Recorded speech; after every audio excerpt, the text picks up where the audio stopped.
Olá, olá, olá, sejam bem-vindos a mais um episódio do Viagem Viaja, mais um videocast sobre viagens aqui na internet. Eu sou o Oscar, sejam bem-vindos. Já vou pedindo de antemão que se você não é inscrito, se inscreva no canal, deixa o likezinho, que ajuda muito ao algoritmo a nos ajudar aqui no YouTube, né? Se você está preparando, está pensando na sua viagem, vou trazer hoje aqui um cara muito interessante, um perfil muito legal, que é o Jefferson Bernardino. Segundo o mesmo, é um interneteiro, um viajante e um alcoolista. Ele conta piadas ruins e de estética duvidosa. Produz viagem e autodesconhecimento. Não o sigam, porque ele está perdido. Ele, o nômade pobre, Jefferson, seja bem-vindo. Primeiramente, obrigado por aceitar o convite, por participar. Salve, salve. Bom, primeira coisa, antes de tudo, fico muito feliz de estar participando aqui. A gente já tem contato já tem um tempo, a gente está sempre conversando, e de estar aqui agora fazendo parte disso é uma situação bem legal. Fico lisonjeado. É um prazer estar aqui. Por onde o nômade anda agora? Estou falando de Havana. Já estou aqui faz uns 2 meses, vou ficar mais um mês. É o que o visto dá, né? Normalmente eu fico de 2 até o que dá o visto, dá uns 3 meses. Então eu estou falando agora de Havana, do bairro de Vedado, que um calor de 48 graus na sombra, suando. Tá, muito bem. A gente vai entrar já, né? Eu venho acompanhando aí seu rolê por Cuba há algumas semanas, lugar sensacional, que assim, tá no meu topo da lista de interesse. Mas queria primeiro falar alguma coisa, né, que você contasse pra gente, falasse algumas coisas sobre você, né? Primeiro, eu sempre pergunto para as pessoas aqui, qual é a primeira viagem que você fez na vida? Pode ser algo, sei lá, quando você era criança, que com a família vocês foram para um sítio, para uma casa de tia, qualquer coisa do tipo. Você tem lembrança da primeira vez que você parou e pensou, nossa, estou viajando?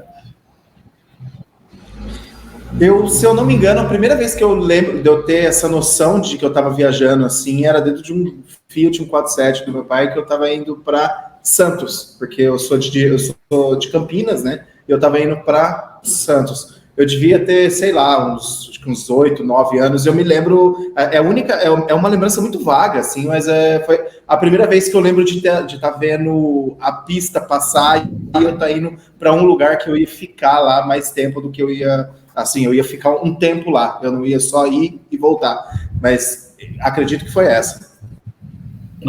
E a primeira viagem que você fez, porque você decidiu fazer, qual que foi?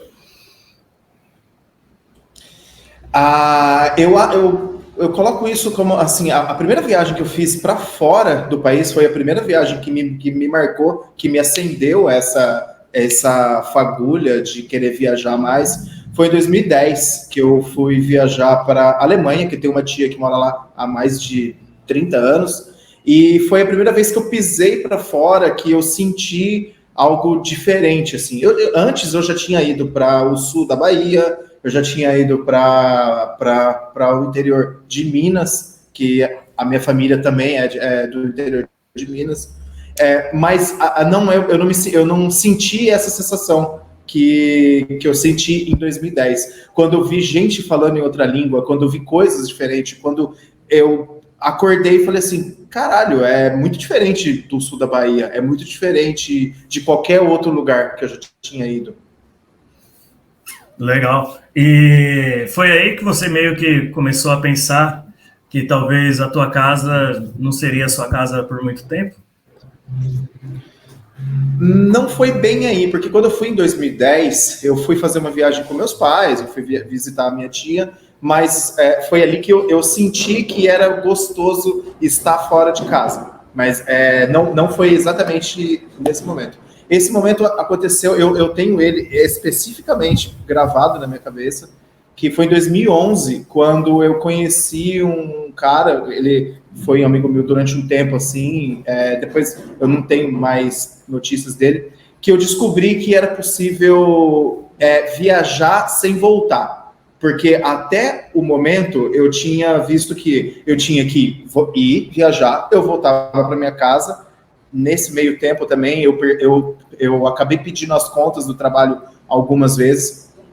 E eu conheci ele, e na época, em 2011, ele tinha um site que vendia papel de parede para computador, para você ver como que as coisas já desatualizaram. Ele tinha um site que tinha muito acesso e ele colocava esses Google Ads ali e ele vivia disso. E ele não tinha casa. A casa dele era uma rede mesmo, daquela de colocar em árvores, assim, uma mochila e o notebook. Eu olhei, eu fiquei conversando com ele, isso foi dentro de uma festa. Depois eu dou mais detalhes, de uma rave. E aí isso me marcou, eu falei assim, tá, esse cara não volta para casa. Ele tá com essa sensação de viajar pro resto da vida. Ele vai e ele não volta, porque para mim as maiores dificuldades era, eu tô muito feliz na hora que eu tô indo, só que eu tô muito triste na hora que eu volto. Aí isso me acendeu, eu falei, tá, é possível, mas ainda levou um tempo para eu executar isso. E quando que foi que você conseguiu executar esse plano? Em 2016. Em 2011 eu conheci esse cara, isso me acendeu essa coisa, só que aí entre 11 e 16 eu fiquei pedindo a conta de trabalho, eu viajava, voltava, pedia as contas, voltava, arrumava um trampo, eu trampava, juntava dinheiro, pedia as contas do trampo, ia viajar. Aí eu fiquei nesse ciclo por mais 4, 5 anos, que teve um ano que eu não viajei, de 11 a 2016. Eu fiquei nesse ciclo até o momento que eu falei, tá, eu preciso dar um jeito nisso, porque o meu grande vício hoje em dia é viajar. Eu preciso que isso torne factível, de eu não precisar tendo que ficar nesse estresse, porque é isso, você vai para um lugar, gosta e você volta. Eu tinha que pedir a conta, isso que era um ponto muito ruim. Em 2016 que eu consegui fazer isso virar realidade. Depois de todos esses momentos de vai e vem, eu assisti um documentário chamado Transpatagônia. E eu tava meio revoltado com o trampo, muito estresse e tal, e eu já tava de saco cheio dessa coisa de segunda a sexta, alegria. Eu queria viver a maior aventura da minha vida na sexta-feira, na segunda-feira eu queria dar um tiro na cabeça, então eu ficava nesses altos e baixos. Aí eu assisti esse documentário, que o cara pega uma bike, ele desce do Brasil até Ushuaia de bicicleta, e falei assim, foda-se, vou pedir a conta dessa vez e eu não volto mais, eu vou dar um jeito. Eu tava num apartamento em Campinas e eu vendi tudo que eu tinha, tudo. Uma geladeira, um fogão, umas coisas assim, um sofá feito de pallet, umas paradas assim, uma TV, e comprei uma Kombi de um cara que vendia fruta, lá de Campinas. Ele é uma Kombi em 1990. Eu com meu pai, a gente montou uma casinha lá dentro, com e seu pai te apoiou bastante, então. Apoiou. Ele achou que eu tava de brincadeira quando eu falei que eu ia pro Ushuaia. Ele não sabia, porque aí foi quando eu peguei e fui pro Ushuaia, e depois eu fui para Atacama e voltei. E ele achou que eu tava de brincadeira, porque ele falou assim, essa porra dessa Kombi não chega em São Paulo. Como que você vai andar 20 mil quilômetros? Mesmo assim, ele apoiou. Ele foi nesse momento que eu falei assim, tá, agora foda-se, eu não tenho mais casa. A minha casa é a Kombi, mas daqui a pouco eu vendi a Kombi. Aí ela virou uma mochila de 60 litros. Aí hoje ela virou uma mochila de 50 litros e uma outra pequenininha. Foi nesse momento que a partir de 2016, quando eu vendi a Kombi, quando eu entrei na Kombi, eu não tenho mais casa. Então já vai para 7 anos. Então lá, e como que foi essa viagem aí? Saíram de Campinas, ela acabou aonde? Saí de Campinas, passei pelo sul, né? Fiquei quase um mês no sul ali, viajando pelo sul. Aí desci para Buenos Aires, La Plata, Coronel Rivadavia. Foi todo o sul da Argentina até eu chegar no Ushuaia, que é onde era o meu objetivo, que eu estava vidrado nesse documentário aí. Coisa de maluco, né? Porque eu tinha, sei lá, um dinheiro guardado, na época era uns 12 mil reais, 10 mil reais. Eu torrei ele no primeiro mês, assim. Tipo, aí eu entrei no cheque especial, fui passando cartão de crédito, liguei, apertei até que eu foda-se mesmo, uma vez. acabando sendo muito impossível. Cheguei no Ushuaia, a Kombi quebrou, muito grave, ela rachou o motor no meio. Chegou um momento que eu estacionei ela e falei assim, tá, eu vou voltar, eu deixo a Kombi lá, não vou voltar mais, tipo, deixo ela aí, pego um ônibus e vou embora. Até que eu entrei numa cidade chamada Puerto... Eu não vou lembrar o nome da cidade. Eu entrei na cidade e conheci um mecânico que ele falou que ele dava um jeito. Tinha rachado o vira brequim, quebrou no meio.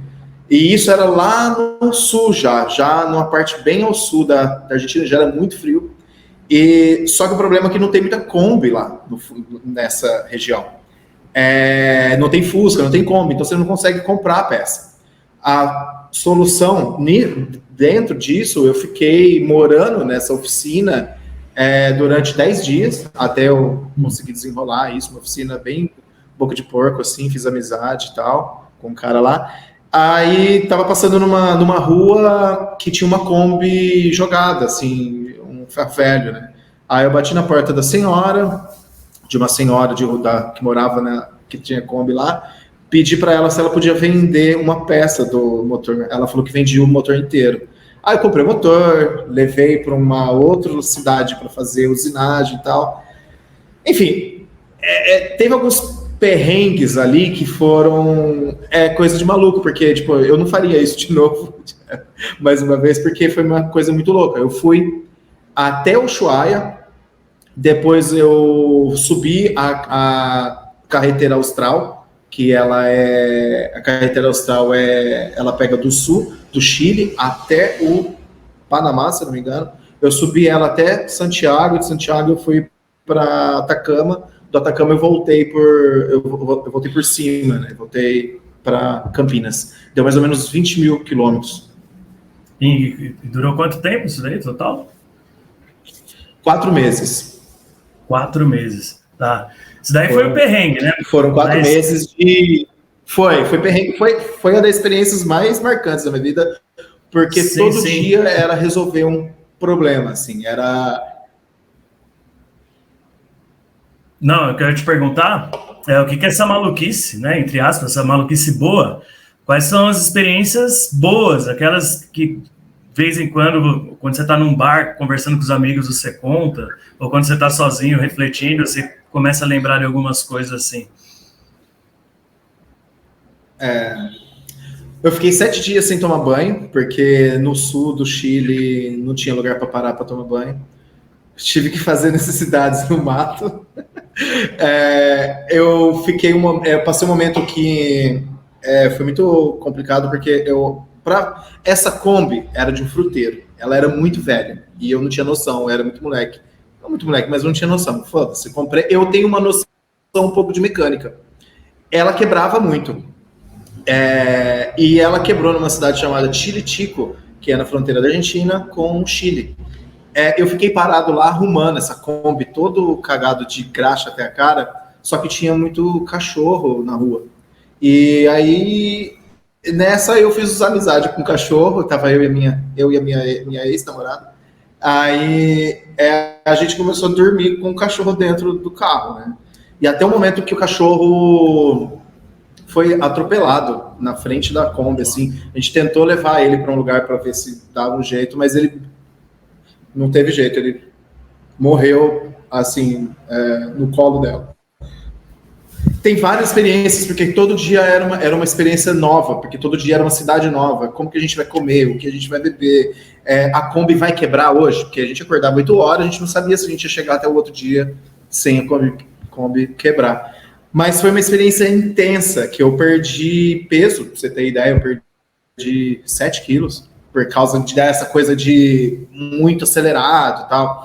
As pessoas que passavam pela viagem, foi uma coisa bem legal, assim, um casal de senhores que parou para conversar, eu acabei indo para casa deles, eles cozinharam pra gente, a gente ficou dentro da casa, a gente dormiu na casa durante um tempo. Então, são experiências intensas.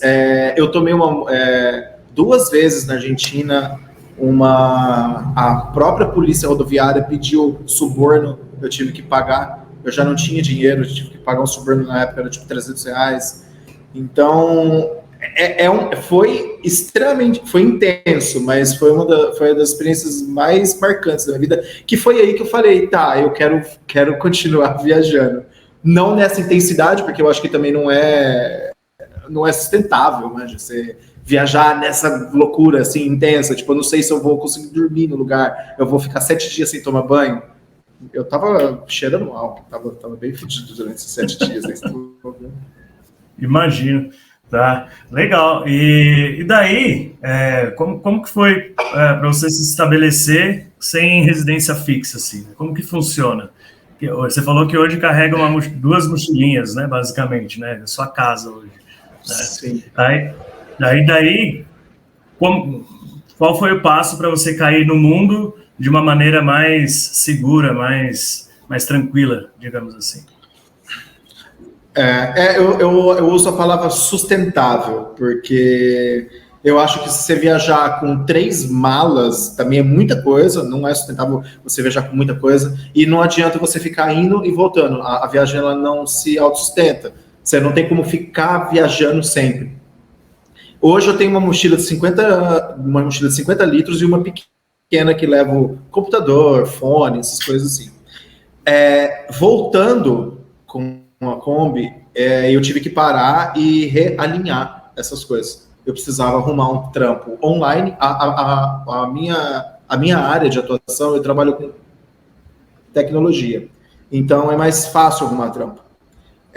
Eu tive que procurar um trampo remoto, que eu já te fazia alguns assim, e eu foquei bastante em trabalhar para fora, para ganhar em moeda forte, em dólar, em euro, em pounds. E foi nesse momento que aí eu vendi a Kombi para um cara que ia pegar ferro velho, para você ter noção como a Kombi era velho. Eu vendi a Kombi, peguei R$6.000, peguei esse dinheiro e fiquei vivendo com esse dinheiro durante alguns meses, até eu conseguir um emprego. Eu já não tinha muita coisa, porque eu já tinha vendido a fogão, já tinha vendido... A única coisa que eu não vendi até hoje é um videogame PlayStation 4, que está na casa da minha mãe, que quando eu passo lá, eu jogo. Vendi tudo, coloquei numa mochila de 60 litros a primeira vez, só que aí eu fui diminuindo as coisas. Eu fui diminuindo, até chegar no ponto que eu tenho uma mochila de 50 litros. E mais nada, tá tudo ali. Eu tenho, 5 camisetas, 3 bermudas, 3 cuecas e poucas coisas, assim. Tenho pouquíssima coisa.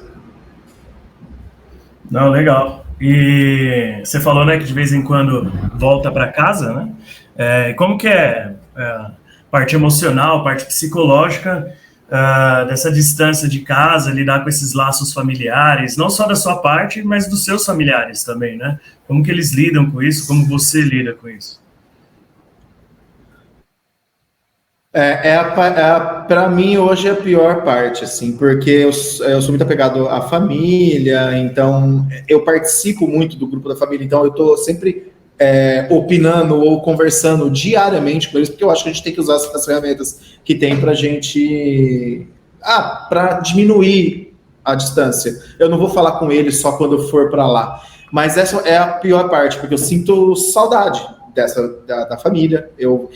A vida deles está acontecendo lá e eu não estou lá. Então eles estão indo pro churrasco, eles estão fazendo festa, eles estão ficando bêbados na casa deles, eu não estou lá. Essa é a pior parte. Então, nas primeiras vezes, eu ficava mais tempo. Eu cheguei a ficar quase 3 anos fora, 2 anos e pouquinho, assim. Eu fui diminuindo. Aí, hoje, eu criei um plano que, como nada que eu penso é muito fixo, eu tento deixar as coisas um pouco mais efêmeras, eu criei um plano de passar um fim de ano lá, volto a viajar, rodo e volto para lá. Então, eu tento manter eles próximos com internet, né, com WhatsApp, mando áudio, converso, mando piadinha, e eu volto para lá no fim do ano para estar com eles lá, porque eu acho que é o momento que mais pesa, que eu já passei alguns natais, fim de ano, longe, e eu acho que é a pior parte, porque a minha família é muito festeira. Então é a hora que tem festa. E eu não tô lá. Eu também quero estar lá. E eles querem que eu tô lá. Então eu acabei criando isso porque é a parte que mais me pega. É a parte que às vezes eu penso em falar assim, foda-se, eu vou voltar. Mas aí eu tenho o fogo no cu não deixa voltar. Não, boa. E agora a gente vai reagir aqui a uns vídeos que você postou uma vez de você voltando para casa de surpresa. Você quase matou seus velhos de coração. Eu vou colocar aqui para a gente assistir e ir comentando.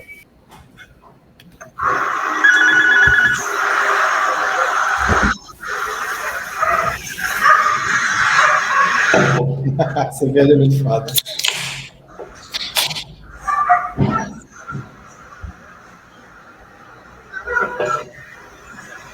Tá vendo na câmera, velho? Tô sem chave. Eu estou sem chave. O quê? Eu tô sem chave, eu deixei a chave aí.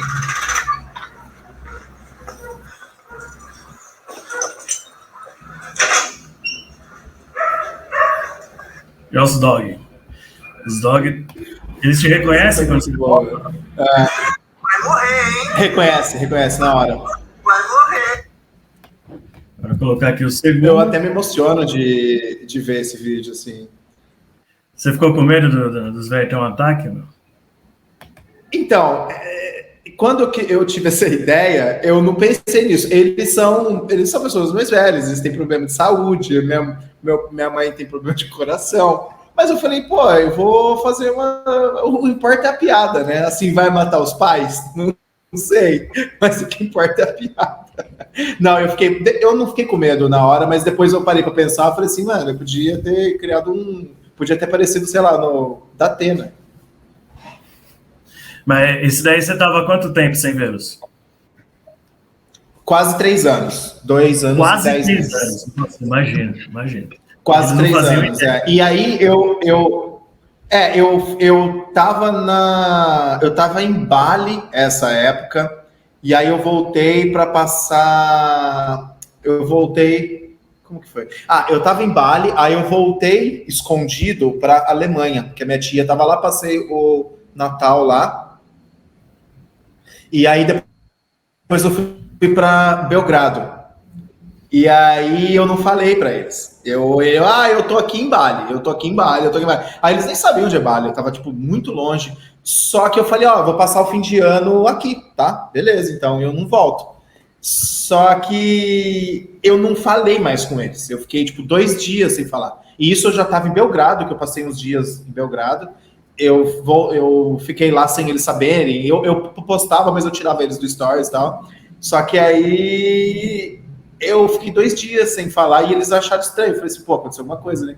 Na hora que eu tenho interfone, minha mãe não conseguia falar. Ela ficava com a boca trêmula, assim. Meu pai sentou no chão, começou a chorar. Foi bem marcante, assim.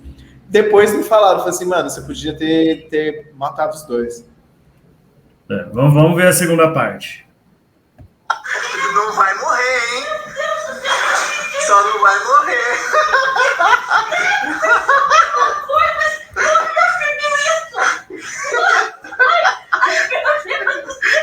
Boa tarde.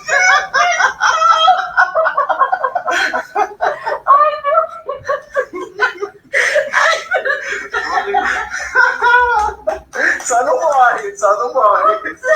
É muito emocionante isso aí. Não, muito bom. Quando eu vi, eu achei sensacional. Eu lembro até como é muito emocionante. O meu pai é muito duro. Ele quer passar de duro, mas ele é um bundão, assim. E aí ele falava, você é foda, ele me chamou de gordão, você é foda, gordão, você quer matar nós? Aí ele começava a chorar igual a criança. Foi bem marcante, assim. É uma ideia que eu tive na hora, porque eu tinha, dentro dessas doideiras também, eu tava meio ruim de grana nessa época.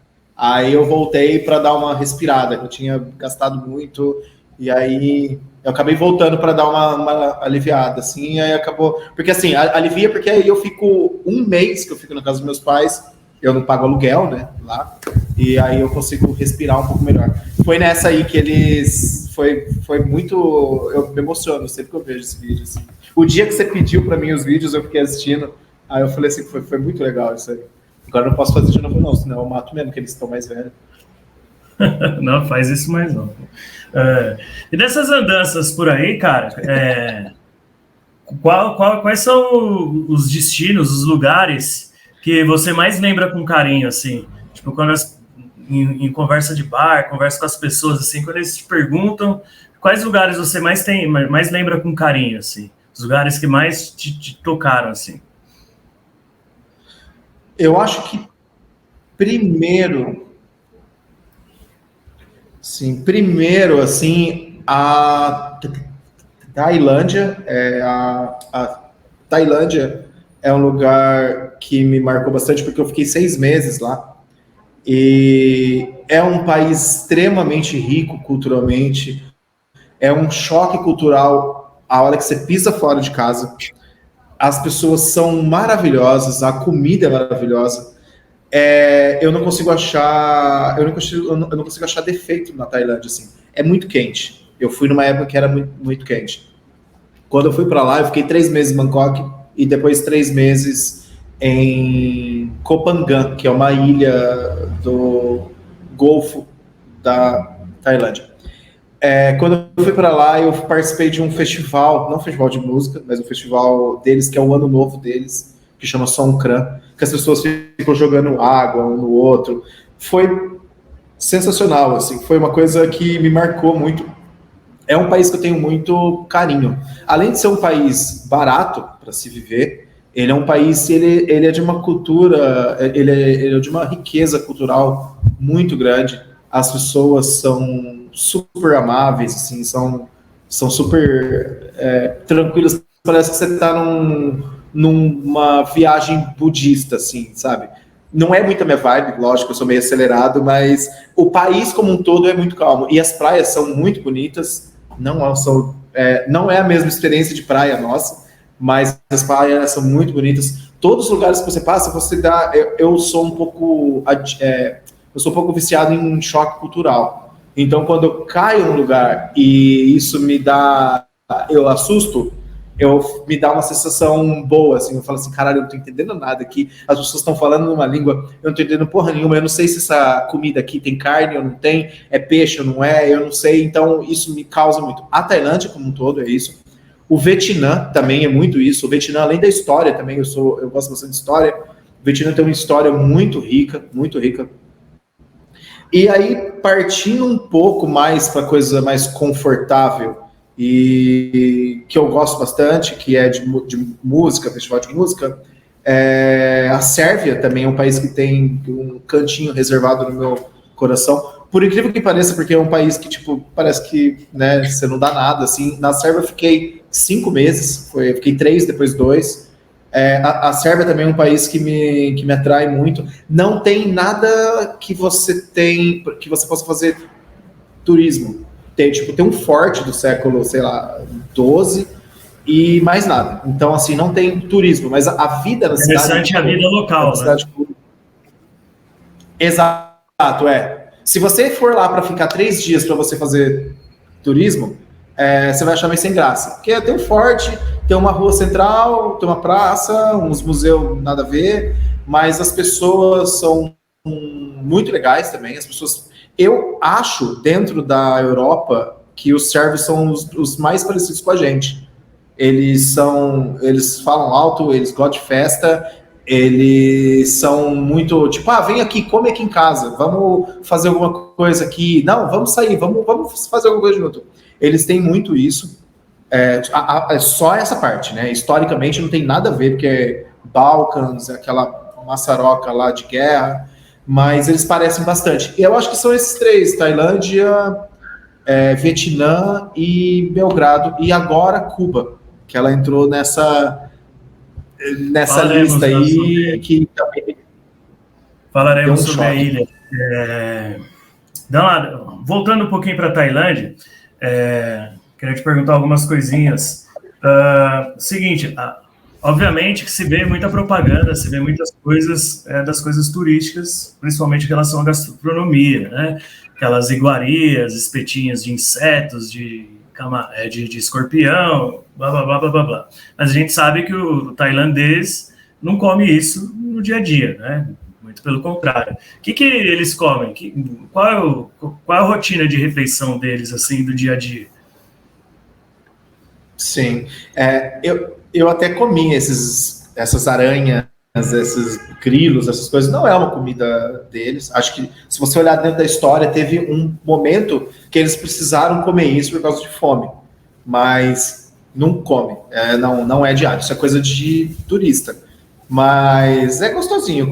Parece amendoim. Você come, parece que tomar cerveja é ótimo. Uhum. Mas na culinária deles, dia a dia, eu até aprendi a fazer alguns pratos, porque eu cozinho bastante em casa para economizar e para usar eu vou no supermercado, menos aqui em Cuba, que é complicado, depois eu explico.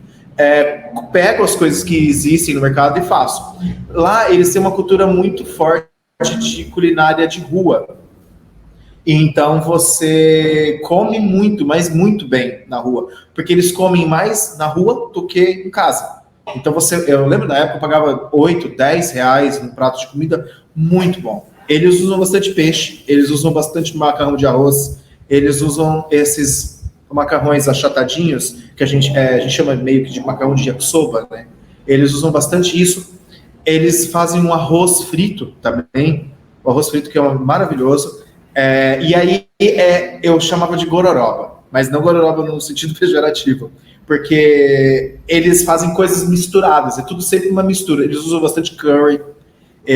Essa é a comida do dia a dia, não é a comida de estrangeiro. Então todo bairro tem uma feirinha onde você pode ir lá e comer comida de rua, e você vai ver muita gente local lá.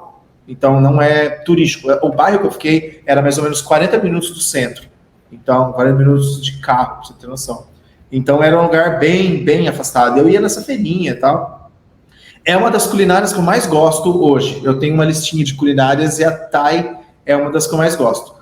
Tem um ponto positivo, que é essa explosão de sabor. Eles cozinham de uma forma que eles usam bastante. Eles misturam doce com salgado, com amargo, com azedo. Então eles criam essa coisa meio umami, assim.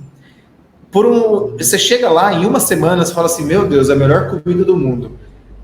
Uma semana depois, você já fala, porra, de novo, gororoba com curry, gororoba com arroz frito.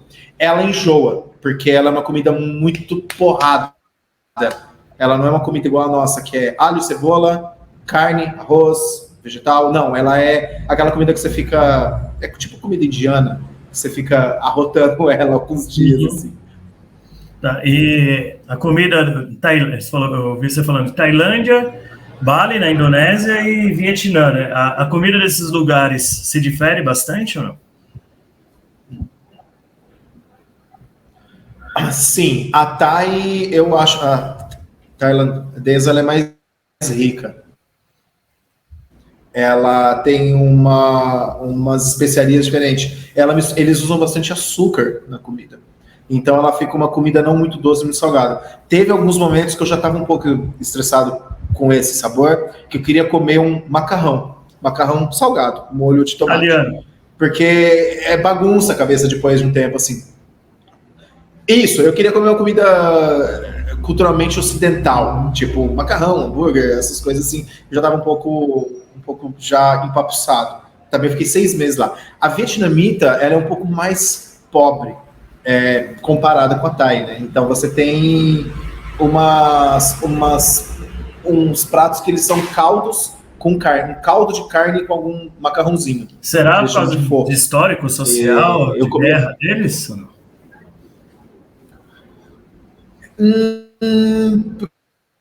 Creio que sim, não sei te dizer, porque a comida Thai ela é especial de toda essa região do Laos, Camboja também, cozinha bastante parecido. A Thai ela é especial, ela é diferente. O Vietnã, eu já li uma vez que eles têm uma escassez de insumo. por ser um país um pouco menor, um país... Ele é como se fosse o Chile do Sudeste Asiático, né? Ele é bem fininho, assim. Ele tem uma escassez. E ele é mais próximo da culinária da China. Então, é bem diferente a Thai. Agora, a da Indonésia, principalmente de Bali, também é muito rica. Eles não usam muita carne, então você consegue ser vegetariano, vegano lá facilmente. Eles usam muito tempero. Então, ela é muito próxima até da indiana. A comida indiana, para mim, é das que eu mais gosto. Eu sei que isso pode causar um espanto, assim, porque tem gente que acha a comida feia, né? Pão com molho, mas a de Bali é um pouco parecida com isso, assim. Eles usam bastante curry, né? São os caldos. Assim. Para a gente que é acostumado a comer filezão, arroz, feijão, vegetal, é um impacto. Você come isso alguns meses, algumas semanas, é bom. Depois começa a aloprar. E você falou da comida indiana, você foi para a Índia já? Não? Tá nos meus planos. Tá. Só provando de restaurantes. Porque em Bangkok existe uma comunidade indiana muito grande. Se eu não me engano, fora da Índia é a maior comunidade. E aí eu comia muito indiano lá, feito por indianos. Só é apimentado, é meio pão com molho, né? Normalmente é um molhinho, você pega aquele pão, aquele chapati, né? Molha e come. Mas o uso de temperos deles é sensacional, assim. Para mim é a melhor comida, assim, que eu mais gosto. A minha namorada morou 1 ano na Índia. Ela não gosta da comida indiana, porque ela fala que a comida indiana real não é a comida indiana que é de fora. E aí eu preciso ir para lá, que para mim hoje é um dos países que eu mais quero conhecer. Hoje é o meu maior objetivo, assim. É porque eu normalmente viajo e faço uma região do mundo durante 1 ano. E a Índia estava mais lá do outro lado, então ela precisa de um plano diferente, assim. Mas deve ser sensacional. É um sonho aí que eu tenho. E Bali, o brasileiro, não só o brasileiro, acho que o turista de qualquer lugar do mundo, mas o brasileiro em especial, nutre um amor platônico, uma paixão, um desejo por Bali, né? Tipo, é um destino que é meio queridinho dos turistas brasileiros, né? Principalmente depois que foi difundido por aquele filme da Julia Roberts, o Comer, Rezar e Amar. Né? O que Bali tem que encanta todo mundo, que chama a atenção de todo mundo, assim? Eu tenho uma visão uma sensação um pouco dúbia sobre Bali, porque eu amei e odiei.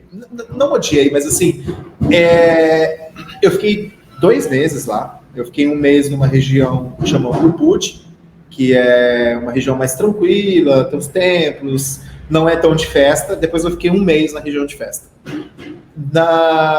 Eu vou começar pelo ponto negativo, que eu acho que é tipo de primeira, assim, quando você cai nessa região, que é Canggu, eu esqueci o nome das Kuta, Canggu, Seminyak, que é mais para as praias, né? Eu acredito que Bali não teve um controle muito grande de turismo. Então, ele aconteceu de uma vez que ele acabou com o lugar. Então, essa parte, ela é cheia de australiano, de americano, europeu não é tanto, mas australiano, americano, inglês. E ali virou uma coisa meio ocidentalizada, assim, tipo, culturalmente, perdeu muito lugar ali. Então você chega lá, tem uns restaurantes chiquérrimos, assim, coisa de que se você estivesse, sei lá, em Los Angeles. E isso perdeu a sensação ali, ficou muito demais, tudo muito demais. Por um ponto positivo, a cultura de Bali é muito forte.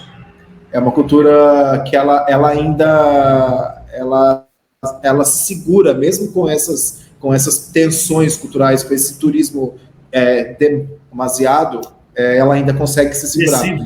Em Ubud, que é a parte mais ao norte, eles ainda mantêm culturalmente a Bali mais antiga, assim. Entendi. Mas você acha que você passar muito tempo nos lugares te leva a ter essa visão negativa, digamos, de alguns lugares, que pessoas que de passagem por 3, 5 dias nem conseguem perceber? Sim, porque você acaba vendo o dia a dia, né? Se eu passasse 4 dias aqui em Cuba, eu ia achar lindo, maravilhoso e o melhor lugar do mundo. Se eu passasse 4 dias em Seminyak, que é a parte mais turística de Bali, eu ia achar maravilhoso. Eu ia falar, nossa, tem tudo aqui. Tem restaurantes bons, tem coisas artísticas, culturais. Esse é um ponto. Eu gosto de não... eu acho que não existe jeito certo de viajar. Pode ser um viajante super rápido, pode ser um viajante mais lento, mas eu gosto bastante de ver, de analisar, de fazer people watching, que eu falo, de sentar e ficar olhando as pessoas, ver a vida como ela é ali. Isso traz esse aspecto de eu olhar, às vezes, coisas negativas. Por exemplo, em Medellín, que eu fiquei um mês, eu vi muita criança se prostituindo. Criança, eu digo, sei lá, criança de 16, 17 anos. Adolescente. Menores, né? Crianças. Adolescente. Então, isso causa um puta do mal-estar. Se eu estivesse passando ali 3 dias, eu não ia ver isso. Bali tem muita droga. Droga, assim, tipo, mesmo que é um país que tem um controle muito grande de droga, tem muita droga. Então, tem uma galera que passa do limite e acaba se envolvendo com mulheres balinesas. Então, você acaba vendo isso mesmo. Mas também acho que é a realidade, né? Você está vivendo mais tempo no lugar, você acaba vendo mais coisa. Você acaba vendo pontos positivos e negativos. Não existe um lugar perfeito. Eu acho que mais ou menos quem vem ao Brasil, né, fazer turismo hoje em dia, deve passar por algo parecido, né? Ver coisas que talvez não vai agradar tanto, né? Que a gente sabe que existe por aqui. Sim. Falando aí da ilha de Cuba, né? Tão falada, tão polêmica ilha, país, né? Enfim, né? Toda a questão política, social, que causa aí tanta discórdia nos grupos de WhatsApp das famílias, né? O famoso vai para Cuba. Você falou que, né, que identificou problemas aí, né? Mas vamos falar primeiro da coisa boa. O que tem aí em Cuba, além da parte turística, da parte histórica, né? As praias, os resorts belíssimos que tem aí. O que tem em Cuba que você fala, nossa, que lugar do caralho, aqui é bom por causa disso? Sim. Primeiramente, eu vim para Cuba só para fazer a piadinha. 2014, 2018, tudo isso que aconteceu, todo mundo falava, vai para Cuba, vai para Cuba. Eu pisei aqui e fiz a piada, eu só queria fazer essa piada depois de ir embora. Mas, brincadeiras à parte, eu vim para cá, eu sempre tive muita vontade de conhecer aqui. Por questão histórica, por questão... Assim, pensa bem, se você analisar, é uma ilha do Caribe, que era para ser uma ilha que ninguém liga. Era para ser um lugar que, tipo, sei lá, alguém liga para Curaçao, Bahamas, ninguém liga. Só que é uma ilha que ela desperta tanta emoção, tanta coisa, tanta paixão, que ela é muito importante nas eleições americanas, ela é muito importante nas eleições brasileiras, que ela pauta o debate. Então, assim, o que tem aqui? Uma ilha do Caribe. É como se você falasse que uma cidade do interior do Brasil, que não é muito, que ninguém liga muito, que ela pauta o debate. Então, historicamente, culturalmente, era um lugar que eu tinha eu queria muito conhecer. Positivamente, como eu já tinha falado de Bali, nenhum lugar é perfeito, todos vão ter problemas políticos, históricos, culturais, de comportamento do povo. Não é todo o povo que é muito bonzinho, todo mundo que eu passei, tem gente que é ruim, tem gente que é chato, sem graça. Cuba, pelo ponto positivo que eu vim para ficar um mês e acabei falando, bom, eu consigo trabalhar daqui aos trancos e barrancos, depois eu dou um pouco mais de detalhe, eu consigo. Então eu vim para ficar e aí eu acabei falando, não, vou ficar 3 porque eu gostei. É um país tropical, é um país latino, as pessoas são muito parecidas com a gente, as pessoas têm uma admiração cultural para a gente por causa de novela, existe uma conexão Brasil e Cuba muito forte, onde você pisa aqui, você fala que você é brasileiro, parece que te abre portas. As pessoas gostam de você do que se você fosse, sei lá, italiano, ou, sei lá, até argentino mesmo. Então, tem uma paixão. O que mais me fascina aqui é um negócio que o dia que eu pisei, e até eu acho que até eu ir embora, que daqui a um mês, é como as pessoas são educadas e como elas são politizadas. Assim, quando você conversa com alguém na rua, ou sei lá, com Uber no Brasil, e você fala de problemas complexos, ou a pessoa que você está conversando, ela vai te dar respostas simples. Tem que acabar isso aí, tá errado, corrupção. Aqui as pessoas, elas avançam num fator histórico, elas avançam, elas são politizadas, elas entendem todas as coisas ruins e as coisas boas que tem aqui. Além dessa coisa que eu admiro muito deles aqui, que eu nunca vi isso em lugar nenhum, assim, dessa coisa de você conseguir avançar em assuntos extremamente complexos, assim, que ninguém fala de paixão, as pessoas falam com os pés no chão. Muitas pessoas estão revoltadas aqui, outras não estão. Então, além dessa questão das pessoas serem muito educadas, o país é extremamente rico culturalmente, o país é extremamente rico historicamente. A comida, eu não posso falar que é muito boa, assim, mais ou menos. Acho que a comida boa na América Latina é México e Brasil. E sem contar que as praias são bonitas, e você parece, toda vez que eu saio daqui, hoje eu fui fazer compra, e eu saio, parece que eu voltei no tempo. Os prédios são coloniais, os carros são antigos, todo dia passa um carro da década de 50 do meu lado, e é o carro daqui. Então a estética também, além da questão das pessoas serem interessantes, a estética também me atrai. Todo dia você pisa e você vê uma coisa diferente. Você fala assim, nossa, olha aquele carro, olha aquela pessoa. As pessoas fazem fila na frente do banco, tem umas coisas assim, tem uns processos da dinâmica do lugar, que eles são extremamente interessantes de você observar, de você olhar e tentar entender. Boa. E você falou agora há pouco, né, que fazer compras no mercado em Cuba é complicado. O que rola? Não existe supermercado. Não existe. Não existe. Só essa questão. Como que funciona, então? Só essa resposta. Não existe supermercado. O que acontece é que, assim, a forma como eu faço desde 2016 é chegar no lugar, no supermercado, fazer uma compra para a semana e cozinhar em casa e sair no fim de semana. Faço isso normalmente em todos os lugares que eu vou. Chegando aqui, eu não achei supermercado. Existem bodegas.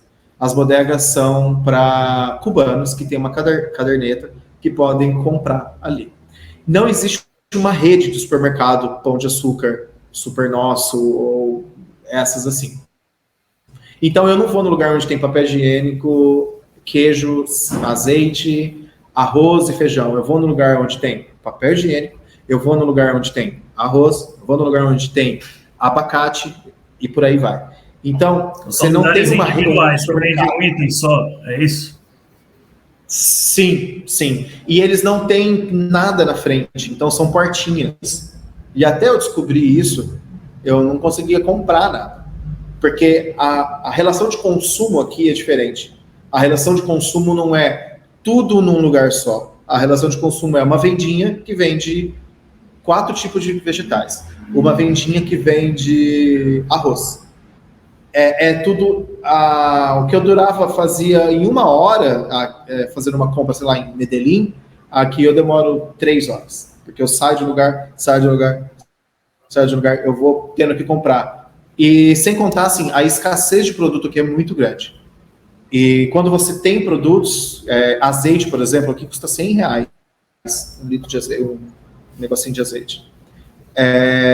Você não tem queijo, você não tem nenhum tipo de carne, você tem coisas muito básicas. E para você achar os outros é muito difícil.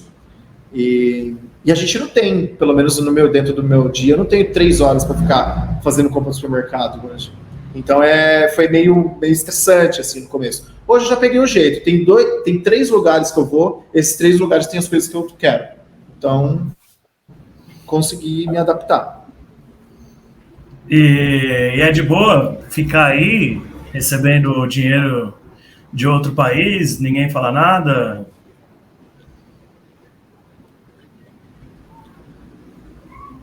Pois é, eu trabalho em uma empresa que é do Reino Unido, e aí eu trouxe euros, que eu estava na Croácia antes de vir para cá. Aí eu trouxe euros, aí eu tô fazendo câmbio aqui. Para eles é bom, porque eu tô gastando aqui, entendeu? Então não tem nenhum problema legal. Creio eu que não tem nenhum problema legal. Eu acho que, tipo, se você for ao pé da letra, deve ter algum problema. Porque eu tentei um visto dos Estados Unidos, abrindo um parênteses, eu tentei o visto dos Estados Unidos e quando eu falei que eu trabalhava online, eu tive o visto negado. Porque dentro da legislação americana, é proibido trabalhar lá, ponto. Seja por uma empresa de fora, de dentro, qualquer coisa. Então eu ia exercer a minha profissão lá dentro. Juridicamente eu não posso. Então foi negado. Talvez em Cuba deve existir alguma coisa de estrangeiro não pode trabalhar. Não, eu desconheço. Porque há países, né, se eu não me engano, a Espanha lançou um programa, né, que ela incentiva pessoas que trabalham digitalmente a viver e trabalhar lá, né? Tem condições, como, por exemplo, a empresa tem que ter sede no exterior, você pode ficar, sei lá, 6 meses, 1 ano, você vai pagando uma coisinha ou outra lá até para ter assistência social, né? Então tem países que estão começando a se movimentar em prol de pessoas com o seu perfil, né? Pessoas que trabalham online e que não têm uma residência fixa. Que isso leva a outra coisa que eu queria perguntar para você, é sobre essas questões burocráticas, que para a gente, por exemplo, que tem uma vida, entre aspas, normal, às vezes nem sabe que deve existir. Por exemplo, se te der uma dor de barriga, qual que é a assistência médica que você tem? Coisas do tipo assim, como que funciona para uma pessoa que tem uma vida como a que você leva? Sim. Bom, pode parecer que eu estou nisso desde 2016. Durante 90% do tempo eu não tinha um seguro viagem. Até que a minha namorada falou, você tá de brincadeira, né? Você viaja tudo isso aí, você quebrar uma perna, você tá fudido, você vai gastar 100 mil reais para botar um gesso na perna. Depois desse momento eu comecei a usar um seguro que chama Safety Wing, que você paga $50 por mês, e aí você tem algumas assistências emergenciais.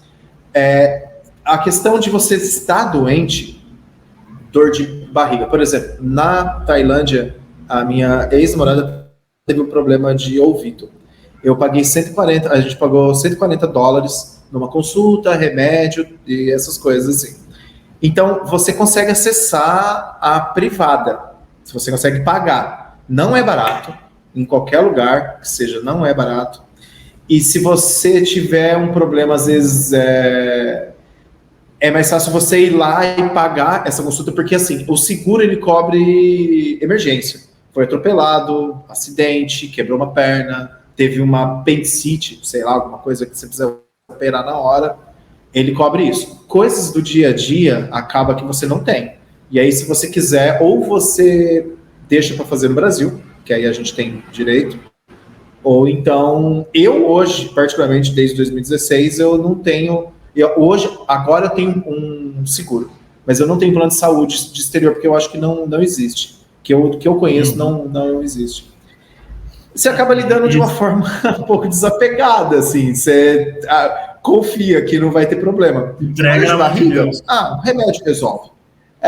Agora, se você tiver um problema mais grave, sei lá, se eu tiver um problema hoje de pele, ou um problema que eu preciso de cuidado médico, eu volto para o Brasil. Se for um problema muito grave, que aí eu não tratar em 15 dias eu morro, aí talvez eu morra. Isso é bom, né, para a gente valorizar o que a gente tem aqui, né, que apesar dos pesares, pode ter, sei lá, alguns defeitos, mas que é uma preocupação que a maioria das pessoas não tem, né, que é o SUS, né, enfim, sim, nessas horas sim, que a gente dá valor a isso.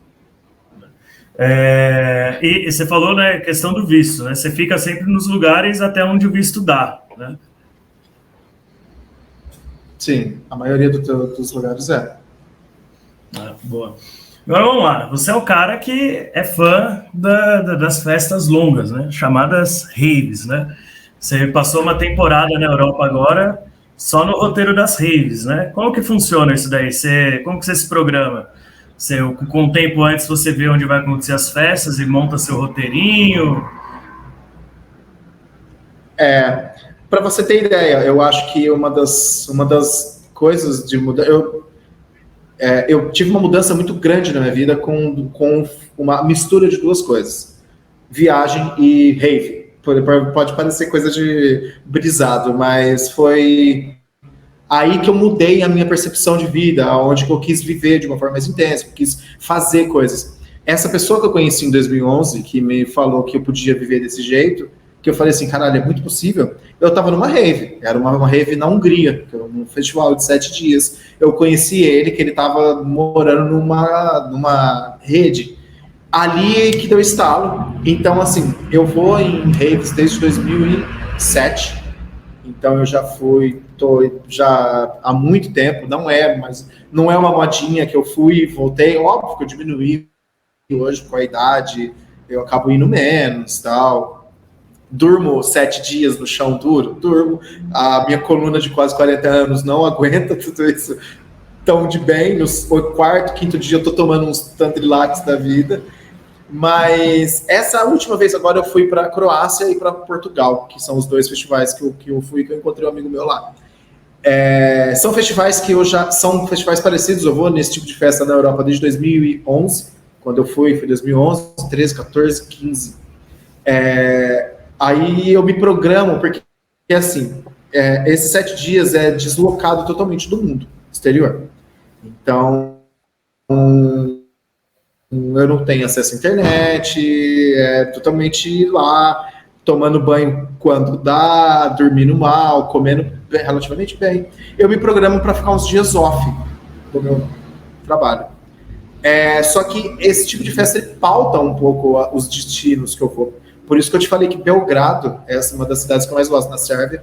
É uma das cidades que eu mais gosto, porque é uma cidade muito noturna. Eu gosto muito de vida noturna. Eu gosto de ficar até de madrugada, virar dias e dias, dançando. Então ela pauta um pouco os destinos que eu vou. Dentro da Europa é muito fácil isso, tem muita festa. A Tailândia tem muita festa, a Sérvia tem muita festa.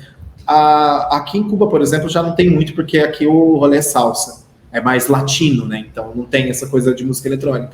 Mas eu faço um plano onde eu vou ficar 7 dias offline. Então eu já converso com o pessoal do meu trabalho. Fico 7 dias. Essa última vez eu fiquei 7 dias offline. Aí eu fiquei 5 dias online e depois fiquei 7 dias offline, que foi esse festival em Portugal, aí Croácia. Volto com dor na coluna, mas eu volto psicodelizado.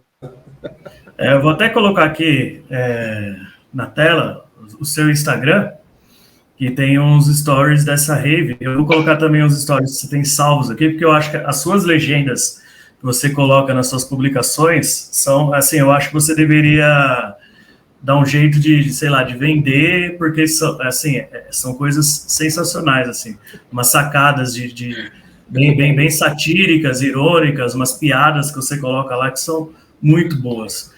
Já vou só espelhar aqui, porque é muito bom mesmo. Aqui, ó, para quem não segue... Tenho dó, porque isso some do Instagram. Eu posto muito stories, mas eu sou meio desleixado. Não, mas você sabe que não some, não. Tem como recuperar sim, pô. Você tem... sim, fazer um Reels, alguma coisa assim. Não, você vai em arquivar, tem lá, por calendário, você consegue buscar tudo que você postou. Só ver aqui que não tá indo. Eu nem sei que Instagram é esse que entrou. Agora vai. Isso aqui é Medellín, né? Sim. Isso aqui é o aeroporto, né? E 7 dias de vida. Estava chegando no festival. Esse aqui é do festival, né? Sem internet, banho gelado e ouvindo música sem vocal, assim como os Australopithecus faziam há milênios. São 16 anos de rave e nunca peguei uma pista tão foda. Esse daqui é onde? Esse aqui é Croácia? Na Croácia, é. Os festivais mais doidos que eu já fui, assim. Ah, esse brother aí que eu encontrei, ele mora na Irlanda. E ele também é maluco, assim, e gosta. E as festas, eu não sou um profundo conhecedor, mas tenho alguns amigos alguns conhecidos que são muito fãs, né, de festas de música eletrônica, rave e tal. As festas da Europa são muito diferentes das que tem aqui no Brasil? São, bastante. Questão de público, é um público até mais velho, a história da festa tá mais forte lá, então ela já é mais madura. Então as pessoas, não é uma festa qualquer que a galera vai ficar muito doida lá, também tem isso, claro. Mas aí depois quando eu voltei do festival, mas lá é mais firme, assim. E, ó, corta pra bandinha sem vergonha croata, tocando fora do tempo, que não aguenta 7 minutos de bloco de carnaval tomando bebidas de procedência duvidosa. Aqui, ó. Duvidosa. Não, muito bom. Medellín. O Irã é legal. E o Irã, como que é, cara? A galera também tem, às vezes, uma visão de tolerância, mas dizem que é um destino incrível, né? Sim, incrível. Eu tenho uma listinha de países que eu queria muito conhecer. O Irã era uma coisa que eu queria muito conhecer. Era um dos países que eu mais queria conhecer. Questão religiosa, histórica. Eu sou de rave, mas eu gosto bastante de história também. E a forma como é organizada é uma teocracia, sabe? Tipo, você não vê isso, você não é um sistema de governo muito diferente, então é extremamente interessante. A única coisa é que não tem álcool. E aí, se você bebe, lá é complicado. Eu fiquei um mês lá, então... E você é fã de birita, né? Eu fiz um circuito. Eu bebo bastante. Alcoolista, né? Que nem você falou do perfil aí. Mas o Irã é extremamente interessante. E eu fui num momento muito difícil, porque mataram a menina. Eu esqueci o nome dela, mas mataram uma menina. Como chama? Marsha. Mataram essa menina chamada Marsha há um mês antes de eu ir. Eu já estava com a viagem já tudo no esquema, já tinha a passagem para ir e mataram ela. Ela era do Kurdistão e mataram ela inteira. E isso, o país virou uma panela de pressão. E muita gente desmarcou a viagem. Só que eu já tinha um plano. Eu ia para a Armênia, eu fui para a Armênia, Azerbaijão e Irã. Eu falei, eu não vou deixar, porque era um dos países que eu mais queria conhecer. Os países eram, tipo, Irã e Índia, na época, assim, que eu mais queria conhecer. Eu cheguei lá, tinha gente sendo presa, tinha uma italiana que ficou amiga de um pessoal lá, ela postou uns negócios nada a ver no Instagram, tipo, tomando partido em relação à política interna do lugar, e você comete um crime quando você faz isso. Eu acho que o primeiro ponto é, tipo, você vai para o lugar, não cometa crimes, entendeu? Você fumar maconha na Jamaica é legalizado. Você fumar maconha no Irã, no Irã não, em Bali é proibido. Então, assim, não cometa crimes. Então, se você fala mal do governo, mesmo que você não concorde, como eu não concordo, você está cometendo crime, você pode ir preso. E essa menina foi presa, um alemão foi preso, um francês foi preso, um monte de gente sendo presa. E eu estava com muito medo, porque eu vi esses relatos, e eram pessoas que estavam tirando foto de prédio de governo, por exemplo. E eu tiro muita foto. Aí eu fiquei com medo. Eu fui para o Kurdistão, nessa época, que é a fronteira com o Iraque. E eles estavam jogando bomba, não tinha ninguém na rua, não tinha internet. Essa época eu estava offline, no trabalho. Foi onde eu fiquei com muito medo, mas o Irã é um lugar que, tipo, vale muito a pena. A gente esquece, mas o Irã não é só essa teocracia que tem ali agora. Existiam os persas lá, existia uma civilização lá. Culturalmente, eles são muito diferentes dos árabes. Eles não são árabes. Então, culturalmente eles são muito interessantes, são pessoas extremamente educadas também. E só linkando os dois últimos assuntos, né? Rave e guerra é igual o pessoal que escolheu ir para uma rave na faixa de Gaza agora, né? Que foi o pior momento possível para escolher um lugar de rave. Nossa. E você já foi lá para Israel? A festa não foi, mas essa festa ela chama Universo Paralelo. É um festival extremamente conhecido no Brasil, que rola na Bahia. Universo Paralelo. Eu já fui em 6, pra você ter noção. Eu sempre, meio fim de ano, eu sempre ia, assim. Eu conheço pessoas que estavam lá, que tiveram que sair correndo, postaram stories correndo e tal. E Israel é como se fosse Liverpool do rock. Ela tem uma questão ali de que tem muito DJ que é de lá, de Israel. É que a festa era a 20 quilômetros da faixa de Gaza. Só que, pelo que eu li a última vez, o Hamas estava tentando, eles sabiam dessa festa, então eles direcionaram também ali, porque tem 4 mil pessoas juntas para você fazer um atentado terrorista. Quanto mais gente junto, melhor, né? Então, nossa, foi foda. Muita gente que estava ali, eu conhecia, muito DJ que estava lá, eu conhecia. A festa que estava rolando lá era de lá do Brasil, então tem uma relação muito forte, assim. Foi bem bizarro o que tá acontecendo. Nossa. Então,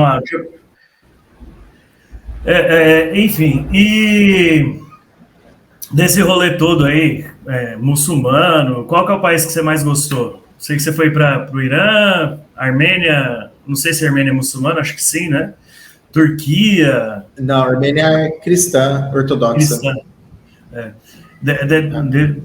Dos países dessa região aí, próximo à Arábia, que tem de bom que te atraiu lá? O Irã é extremamente interessante. A dinâmica do país é interessante. O Irã é um país que ele sofreu essa revolução na década de 70, mas ele é um país como se fosse o Brasil. Tipo, se você escrever Irã 1970, você vai ver que tem, no Google, né, você vai ver que tem mulheres de biquíni. Tem uma série chamada Handmaid's Tale, o conto da Aya, que parece que você cai dentro da série. As mulheres elas são perseguidas, elas não têm direito. Assim, tem muita gente que me criticou até, não muita gente, algumas pessoas me criticaram de estar indo lá e você estar fomentando essa teocracia. Eu sou um turista. O meu poder de mudança ali é ínfimo. Então, eu estou vindo para Cuba, é uma ditadura também. Eu estou indo para lá, é uma teocracia. Eu costumo falar que não existe país sem teto de vidro. Todos vai ter uma chavinha, uma questão que vai pegar, não adianta. Exato. Você vai para os Estados Unidos, é a mesma coisa. Então, assim, eu quero conhecer os lugares, a cultura, eu quero ver com os outros, quero conversar com as pessoas. E o Irã é extremamente interessante. Os outros lugares daquela região, eu fiquei bastante tempo na Geórgia também. Eu fiquei 6 meses na Geórgia. 3, depois 3, né? A gente pode ficar até 1 ano lá. Até uma coisa bem interessante. Poucos países a gente pode ficar muito tempo, assim, né? O México o México são 6 meses e a Geórgia é 1 ano. E aqueles países, a Geórgia é um país muito bonito também, que também faz parte daquela região, mas ela é um pouco mais perto da Rússia, né? É um país extremamente interessante, a comida é boa, tem muita festa, tem muita cerveja, tem muito vinho. As pessoas são meio fechadas, são meio russas, assim, até. O georgiano não pode ouvir isso, porque ele vai ficar ele vai se sentir mal. O Azerbaijão é um país que tem petróleo até o céu da boca e é muito rico num lugar só, a capital, Baku, mas as outras regiões são muito pobres. A Armênia é um país muito pequeno, com uma história extremamente interessante naquela região ali também, mas é um país que não tem um apelo turístico, as pessoas são bem fechadas. Quando eu fui para a Armênia, eu estava tendo um êxodo muito grande de russos por causa da guerra da Ucrânia. Então eu fui para lá, tinha muito, muito russo. Estava até ocupando os hostels que eu estava tentando ficar lá. Mas dessa região ali, o Irã é um país muito interessante, que que eu falei, tem uma civilização ali que remonta milênios, entendeu? Se você jogou Aladdin no Super Nintendo, você vai chegar em cima dos prédios lá e você vai falar assim, caralho, tô dentro do videogame aqui agora. Não, é sensacional. E você também, quando você vem para o Brasil, você aproveita bastante do Brasil, né? Eu lembro de uma temporada que você passou na Bahia, ali em Lençóis, Chapada, alguma coisa assim, né? Quando você volta para cá, a primeira coisa, aliás, duas coisas, já vou emendar uma na outra. Quando você está fora do Brasil, o que você sente falta daqui? E quando você está aqui no Brasil, o que você sente falta de outros lugares do mundo? Quando eu tô fora do Brasil, eu sinto falta de farofa. O que eu mais sinto falta. Farofa e caipirinha. Tô brincando. Para mim, o Brasil, com todos os problemas, com todas as ressalvas, o Brasil ainda é o país que eu mais amo no mundo. Eu não tô sendo eu não tô sendo bairrista e tal. Eu acho que é o país que você se diverte. Eu não tô sendo demagogo. Mas é o país que você mais se diverte, as pessoas estão sempre abertas, a comida é muito boa, tem praia, tem montanha, é grande. Você pega um buzzer, você pode fazer propaganda, né? Você pega um buzzer do Rio de Janeiro, você vai para Belo Horizonte, você vai para um monte de lugar extremamente interessante. Então, é o país que eu mais gosto ainda. Eu fiquei um tempo aí, durante a pandemia, principalmente, eu fui para Lençóis, depois eu fui para Búzios, também fiquei morando um tempo em Búzios, fiquei morando um tempo no Sul, fiquei 4 meses no Sul. Então, eu acho que é um país que você consegue aproveitar muito. Eu gosto bastante, assim. Eu estou tentando alternar assim, não ficar muito dentro, mas também ficar um pouco fora. Eu tenho muita vontade de conhecer coisas diferentes, que eu quero ouvir idiomas diferentes, dinâmicas diferentes. É óbvio que eu adoro sentar numa praia da Bahia, comer como chama? Comer uma comida gostosa, uma cerveja gelada, mas também eu gosto de ir pro Irã e ficar... Eu esqueci o nome, enfim. Mas eu também gosto de ir pro Irã e não ficar bebendo cerveja e ficar comendo kebab, entendeu? O Brasil, eu acho que é um país extremamente rico para você passear, para você viajar. Lençóis é um lugar que eu também fiquei um tempinho lá, porque durante a pandemia eu não tinha casa, eu tinha que ficar em algum lugar e eu não queria ficar perto dos meus pais, por causa de questão da Covid mesmo. E aí eu escolhi Lençóis para ir, fiquei um tempo lá também. E é muito legal, é muito legal. Mesmo que eu não sou uma pessoa de trilha, porque lá tem muita trilha, mas é um lugar muito interessante. Ele parece muito com Minas, ele parece muito com o norte de Minas ali. Eu sinto muita falta quando eu tô fora, eu sinto muita falta da relação que os brasileiros têm com o bar. Parece que eu sou meio um alcoólatra mesmo, né? Mas a relação de ficar ali conversando, de ficar bar, tomando uma cerveja devagar. E assim, a gente divaga de várias coisas dentro do bar, a gente dá risada, a gente fala de coisa séria, a gente toma uma cerveja dividida, isso é uma coisa muito estranha, porque nem na Colômbia, que é um país que é muito parecido com o Brasil, você pega uma cerveja para cada um. No Brasil você põe uma na mesa e divide, põe uma na mesa e divide. Eu sinto essa falta do contato de ficar conversando, de ficar ali, porque, sim, a Colômbia é muito parecida, mas daqui a pouco você está numa limitação cultural, entendeu? Eles têm um background diferente do Brasil. Quando eu estou no Brasil, eu sinto falta de choque cultural. Eu nunca fui para o Norte, por exemplo. Eu só fui para o Nordeste e o Sul, o Centro-Oeste. Mas eu nunca fui para o Norte. O Norte deve ter um choque cultural maior. O ouvir de línguas diferentes, de comer uma comida diferente. Tudo bem que também o Brasil é bem eclético na comida, né? Tem comida de todo jeito, assim. E qual que é a dificuldade quando você vem aqui para o Brasil viajar pelo Brasil, né? Porque existe aqueles ditados que dizem, né, o Brasil não explora o turismo, o Brasil explora o turista. Viajar pelo Brasil é difícil, é caro, tudo é caro. É assim mesmo? Você vê essa diferença? Ou para você falar, é um lugar para viajar como qualquer outro? Eu acho que o Brasil é um país caro para se viajar, porque a gente esquece também que o Brasil é um país continental. Quando você fala 2 horas dentro da Europa, você pode atravessar 3 países. Quando você fala 2 horas, 3 horas no Brasil, você atravessa 10% de Minas, ou você não cruza o estado. De Campinas até a praia, Santos ali, demora 3 horas, entendeu? Então, é um país caro para se viajar, eu acho que é. É uma das coisas que às vezes eu fico divagando em conversa de boteco, porque o Brasil não é uma potência turística, como o México é. É estranho, porque deveria ser, porque é um país que tem montanha, que tem uma cultura gaúcha, que tem nordestina, a cultura nordestina do norte, o centro-oeste, tipo, tem praia, as praias, a experiência de praia brasileira é surreal. O tiozinho vendendo milho verde, aqueles palitinhos ali jogando bola, tal, isso aí, uma coisa que não tem em outro lugar. Eu ainda acho que é mais caro. Se você pegar um voo de São Paulo para Recife, por exemplo, é praticamente o mesmo valor que você pegar um voo do Brasil para Santiago, no Chile, ou para Medellín até. Medellín tem voos baratos. Então é meio... Exato.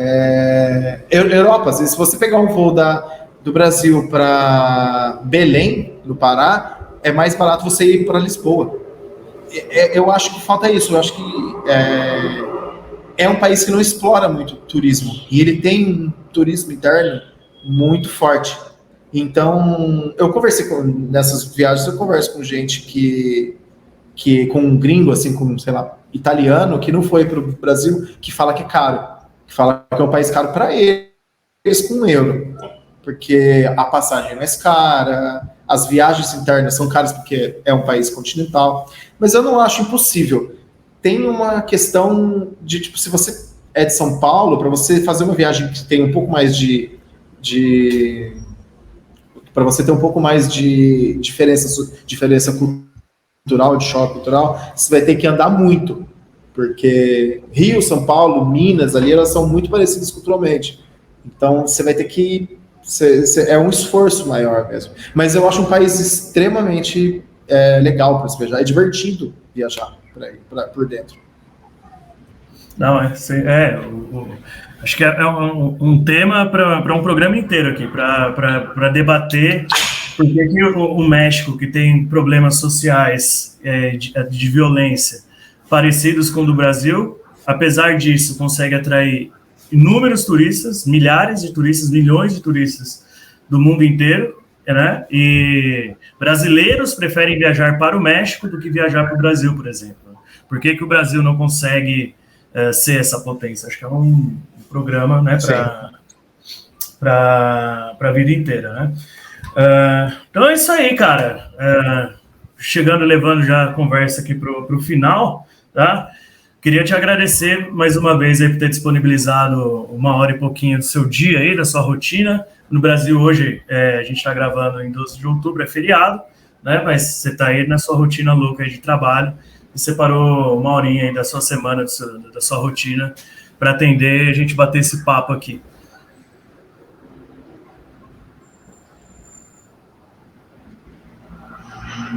Tranquilo, foi muito legal conversar. Se deixar, eu fico conversando aqui, eu falo demais. Se deixar, eu vou longe aqui. Foi muito legal participar. É legal compartilhar, assim, até inspirar, motivar pessoas a viajarem, porque eu acho que viajar é desconforto. Viajar é sair da zona de conforto. A zona de conforto é gostosa, é bom ficar. Ninguém nunca falou que a zona de conforto é bom. E viajar é uma coisa que você acaba colocando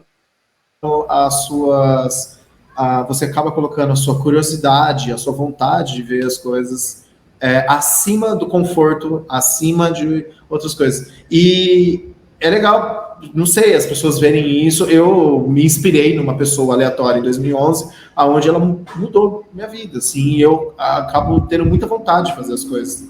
E ela me mostrou que era possível. Então é legal participar, assim, a gente já conversa já há bastante tempo, a gente sempre está trocando ideia pela internet, e foi muito legal participar aqui, é bem legal, um papo bem, é quase um papo de bar, assim. Eu Sim. Já tô bebendo, então é quase um papo de bar, literalmente. Eu tô com um problema no joelho, tô tomando remédios, não posso beber, tô só na zero, assim, porque eu não gosto muito. Mas eu também, igual você falou, eu gosto de bar, assim, eu gosto de passar horas e horas bebendo, conversando, né? E viajar torna a gente bons contadores de história, né? Porque eu costumo dizer que uma viagem é eterna. Ela começa a partir do momento que você idealiza na sua cabeça e planeja tudo, ela acontece no processo, enquanto você está viajando, e depois ela se imortaliza nas histórias que você vai contar para o resto da vida, né? Então, acho que o bacana, o bom de viajar é isso, além de unir pessoas, seja à distância, né, pela internet, ou quando você disse aí, por exemplo, que você esbarra com alguém em algum lugar que te acende uma chama que vai mudar a sua vida, praticamente. Então, é isso aí, cara. Obrigado. Sim. Curta aí mais esse mês de Cuba. E o próximo passo qual é? Já definiu ou ainda tá eu volto para... Eu já tenho mais ou menos um plano formado até o fim do ano, que eu volto para Bogotá, porque eu fiquei muito tempo na Colômbia, que eu tô querendo, tipo, zerar, assim, que eu tenho que fazer. O único lugar que eu não tinha ido ainda era Bogotá, já tinha ido para Medellín, para o Caribe, né, colombiano. Bogotá, e aí depois eu vou fazer uma coisa que foi bem interessante assim para mim. Existe um barco que você sai de Cartagena e vai para o Panamá. Por esse barco você passa em algumas regiões que chama San Blas, que são algumas ilhas que com o aquecimento global elas não vão existir daqui a uns anos. Então chama San Blas esse conjunto de ilhas. Aí eu vou pegar um barco em Cartagena, vou para o Panamá. Nesse meio tempo passa nessas ilhas e depois eu volto pro Brasil. E dessa vez eu vou avisar meus pais que eu tô chegando para eles não assustarem. Por favor, não queremos notícias ruins chegando. Então é isso aí, cara. Valeu, forte abraço. A gente fica com duas coisas pendentes. Quando você estiver por aqui por São Paulo, a gente tomar uma junto. E mais para frente, quando o programa passar a ser ao vivo, você voltar aqui para contar mais histórias. Só chamar, demorou. Valeu. Para você que está assistindo até o final aí, obrigado. Valeu. No próximo episódio, uma boa viagem.